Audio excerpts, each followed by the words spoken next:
हिंदू परंपरा में मुंडन समारोह एक बच्चे के पहले बाल कटवाने को संदर्भित करता है। यह प्रथा हिंदू धर्म में सदियों पुरानी परंपरा का पालन करती है ताकि किसी शुभ दिन समारोह के साथ कोई नया मील का पत्थर स्थापित किया जा सके।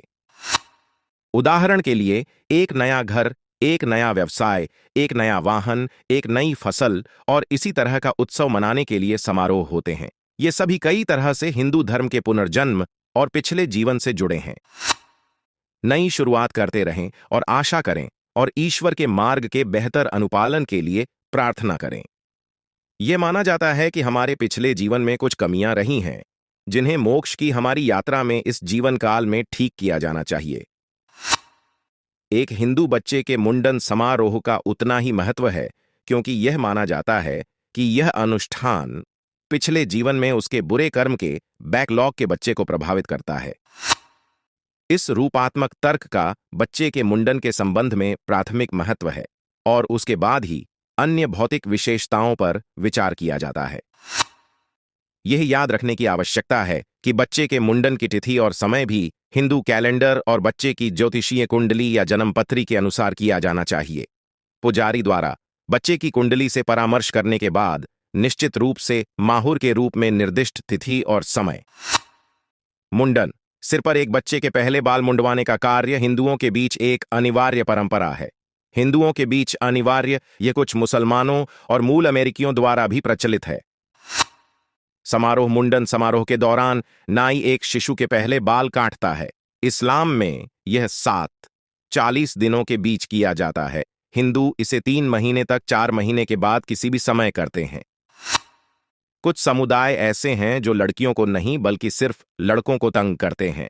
टॉन्सिल करने का समय और अनुष्ठान धर्म से धर्म, समुदाय से समुदाय और यहां तक कि परिवार से परिवार तक भिन्न होते हैं। समारोह पिता या पुजारी द्वारा किया जाता है। पोस्ट समारोह शेविंग के बाद बच्चे का सिर पवित्र पानी से धोया जाता है। इसे पोस्ट करें। यदि कोई हो तो कटौती को ठीक करने के लिए सिर पर हल्दी और चंदन का पेस्ट लगाया जाता है। क्या बच्चे के पहले बालों को शेव करना आवश्यक है? हालांकि यह प्रथा आम रही है, लेकिन हाल के दिनों में इस पर सवाल उठाए गए हैं। उदाहरण के लिए, भारत में सिख अपने बाल नहीं कटवाते हैं और इस तरह इसकी सदस्यता नहीं लेते हैं। हालांकि कुछ सिख माताओं का दावा है कि मुंडन उनके परिवारों में भी किया जाता है। वैज्ञानिक कारण, इसमें गहराई से खुदाई करने के बाद हमें पता चला कि कपड़े और बालों के बिना सूरज की रोशनी के संपर्क में आने पर बच्चे के शरीर में विटामिन डी तेजी से और अधिक मात्रा में बनता है। जब एक तना हुआ सिर सूरज की रोशनी के संपर्क में होता है तो यह सूरज की रोशनी को बेहतर तरीके से अवशोषित करता है। धार्मिक कारण, धार्मिक ग्रंथों और शास्त्रों के अनुसार 84 लाख योनियों का अनुभव करने के बाद एक आत्मा को मानव शरीर मिलता है और यह कहा जाता है कि प्रत्येक योनि का मानव जन्म पर प्रभाव है। एक बच्चे के सिर से बाल काटना पूर्व योनि से शुद्धि और अतीत से स्वतंत्रता का संकेत है। अन्य कारणों से, कारण एक, बच्चे के सिर पर बालों का प्राकृतिक विकास असमान है। बच्चे के सिर के बाल को शेव करने से बालों के सही और स्वस्थ विकास में मदद मिलती है। कारण दो, समारोह बच्चों को बीमारियों से मुक्ति दिलाने, उन्हें शक्ति, स्वास्थ्य और शक्ति प्रदान करने के लिए किया जाता है।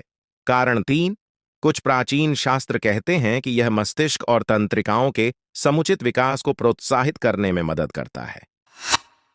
कारण चार, कई लोग मानते हैं कि मुंडन पिछले जीवन की नकारात्मकता से छुटकारा पाने में मदद करता है और एक अच्छे जीवन के साथ साथ एक अच्छा जीवन भी लाता है।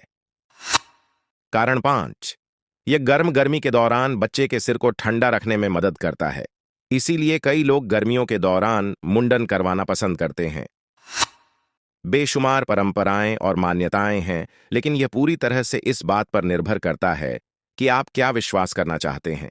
अपने दिल की बातों का पालन करें और सतर्क रहें, क्योंकि आप निश्चित रूप से अपने बच्चे को चोट नहीं पहुंचाना चाहते हैं।